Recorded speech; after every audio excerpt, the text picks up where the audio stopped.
The wait is almost over for Scotland fans. The first time seeing their country at a major tournament in 23 years is very exciting. But now they have got there, fans are wanting to qualify from the groups and go as far as they possibly can. The squad is definitely capable of qualifying and venturing far into the knockouts, but one thing that is a decisive factor is in who starts in the 11. With a talented squad, Steve Clarke may have a slight headache in team selection. However, for this video, I've decided to have a go at picking the starting 11. Hello everyone and welcome back to the channel, and in today's video we are going to be having a bit of a chilled out vibe as we pick our starting 11 for Scotland, the best possible starting 11 that I personally think will venture as far as possible into the knockouts and maybe have a chance of winning the Euros. But first guys, make sure you smash that like button and subscribe to the channel for more Scottish football content, and yeah, let's get into it. Okay guys, let's get started. Instead of going from goalkeeper back to front, I'm going to start with the first names on the team sheets, the non-negotiables first, and then I'm going to insert everyone else around them. But the first player that's going into my team, and I think the first player that goes into the team for 99% of Scotland fans, is Andy Robertson. One of the world's best left-backs, plays for Liverpool, won the Premier League, Champions League, best Scotland player I've seen in the last 30 years. Yeah. There's not much you can say about Andy Robertson. He's going in the team. He's the captain as well. He's taking the armband, and he's the first name of the team. If there's anyone in there that disagrees that Andy Robertson should be in the team, I'd be pleasantly surprised, and I would like to debate why Andy Robertson's not in your team. Second player is Kieran Tierney, another player who's a left back and up there with one of the best left backs in the world at the moment. Currently playing for Arsenal. Fantastic player. He's kind of adapted in the back three to playing with Andy Robertson. Andy Robertson playing in sort of forward as more of a wing back, and then Tierney playing the left of a back three. It's really worked well for Scotland so far, and Tierney as well he's just such a good player, especially for Arsenal. He's like their best player at the moment. He's just been fantastic. He's had a really good season, and Tierney's got to be in there. And for Scotland as well, just in those friendlies before the Euros, just getting forward and creating chances, and he's just such a good passer of the ball, got a good vision, and yeah, likes to attack as well. And as well, if he's called upon, defends really well. So that's Kieran Tierney. He's in the team as well. And then my last non-negotiable name is John McGinn. Now, John McGinn, top player. He's going to be playing behind my two strikers. Kind of just gave that away, but John McGinn's going to be playing just in front of the midfield. I think he's very good at creating chances. He likes to get forward for Scotland, which is good to see. And I like to talk about his season as well. For Aston Villa, he's probably be one of their best players. It wasn't for Jack Grealish. Jack Grealish kind of takes the headlines, and rightfully so. John McGinn is there as well. He's a star at that club as well. And yeah, I think John McGinn could probably move again if he wanted to. And for Scotland, he's a very impactful player, and he's a third person in the team sheet. Okay, so now we've got our non-negotiable names, first names on the team sheet. I'm going to go and fill in the rest. I'm going to start with the defence. But before we do, as I said, we've got Tierney there. I kind of gave it away earlier that we're going to be playing a back three, similar to what Steve Clarke does anyway. And the Scotland setup that you've been used to in the start 11, that really does work well to try and occupy and get Robertson and Tierney in the team. But it does work well.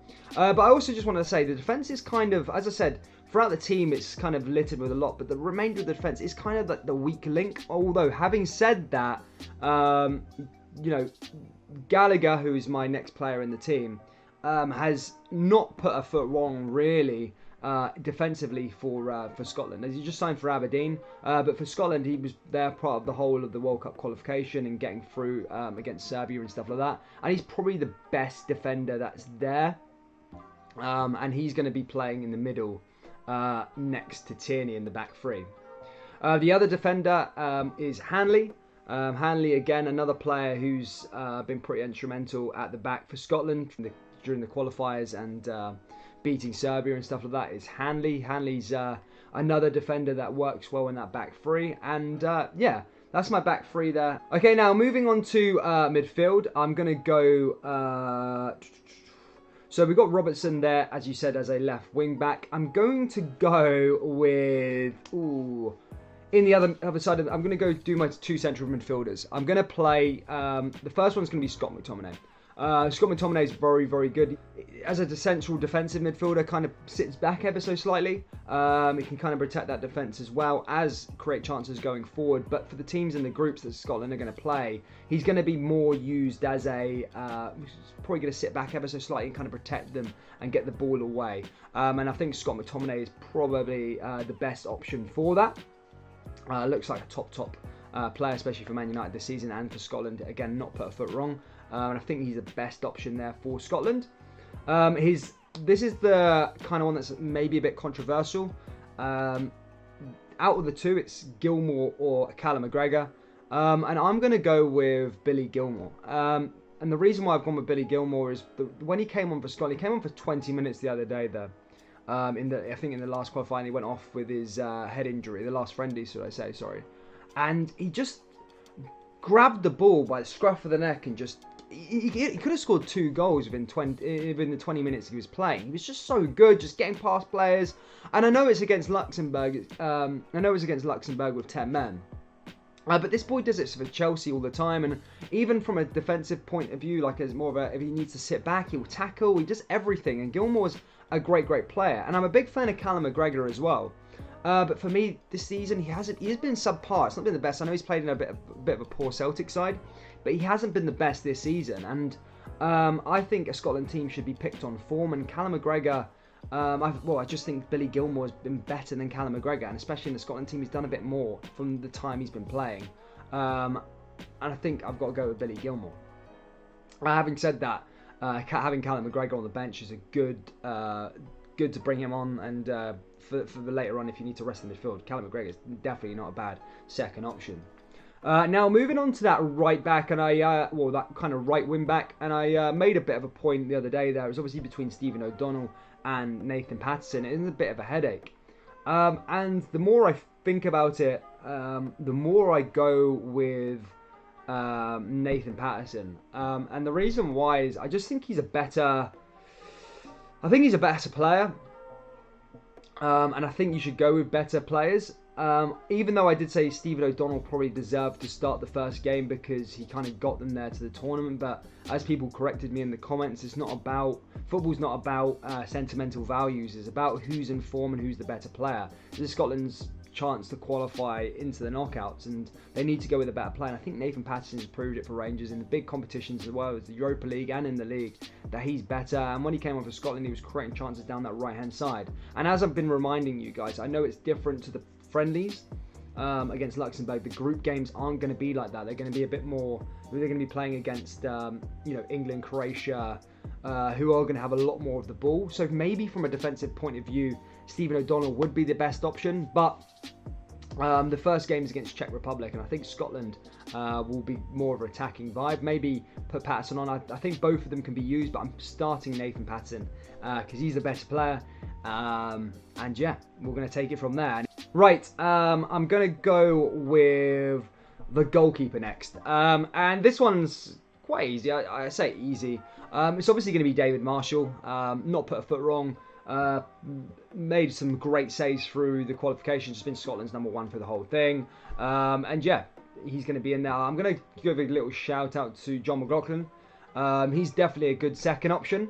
I haven't really seen him in a Scotland jersey yet, but for Rangers, he was very good, being Alan McGregor's #2. But yeah, I'm sure he may be called upon if needed, and will do a really good job as he was for Rangers. But Marshall has to go in the goal for me. So there you go, guys. Now we've got a goalkeeper, we've got a back three, and we've got a midfield four with John McGinn there. We've got 2 places left. And these are the men that are going to score the famous goals to get Scotland out of the groups and get them through into the knockout stages. And the first man I'm going to go for is Che Adams. Che Adams obviously joined Scotland. I think obviously he's an English-born, but maybe has a Scottish grandfather or whatever. And yeah, he's been fantastic playing for Scotland. I think he's made 3 caps, scored 2 goals. He's always a threat up the top, and that's a really, really good coup by Steve Clarke and Scotland to get Che Adams in. And I think he's going to cause some danger. He's been in good form this season as well, country and for club. And there's enough said there. He's going to be scoring some famous goals there, Che Adams. The other man is Lyndon Dykes. Now, Lyndon Dykes, in my starting 11, he's a top player as well. as I said, he's so good at holding up the ball. And he's definitely that front two. I think is very, very important. They've worked well together at Luxembourg and Netherlands, and yeah, I think that is a perfect front two. Okay, guys, just to quickly recap, we do have our Scotland side now, and it's looking pretty good, if I say so myself. This is the team that's going to get Scotland out of the groups and to win the trophy, of course. It's Marshall in goal, Hanley, Gallagher, Tierney at the back in a back three. Then it's Patterson, Gilmore, McTominay, Robertson in a midfield four, with John McGinn just playing in front of them, and then Adam and Dykes playing in front of McGinn.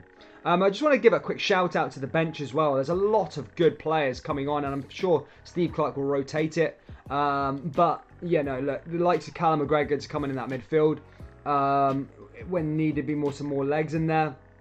Nisbet, Kevin Nisbet, fantastic striker to come on for one of those and score a goal. We've got attack in front on that bench. Nisbet obviously came on against the Netherlands and scored. A good play. You've got the likes of Armstrong, Christie. There's loads of players. Hendry at the back in defence. So if I was touching on earlier with Marshall were to get injured or whatever happened there, you've got John McLaughlin that could come on as well as a goalkeeper. He's very good. And as I was also touching upon earlier with Patterson, you've got O'Donnell that can come on the bench there to maybe shut up shop from a defensive perspective. Or, yeah, it just looks like a really good team. And I think this is it. Yeah, let me know your thoughts and who your team is down in the comment section, guys. Make sure you like and subscribe to the channel for more Scottish football content. This is a bit more of a chilled out video. I hope you enjoyed it. And we will have watch-alongs for all of the Scotland games, starting with Czech Republic tomorrow. So, yeah, make sure you're there again, guys, for that game. We'll be live around an hour before kickoff. Don't miss it, guys. It's going to be a very, very good game. Get your score predictions down in the comment section, along with your starting 11 and what you think Scotland are going to do, guys. I'll see you all very, very soon. Take care. Peace.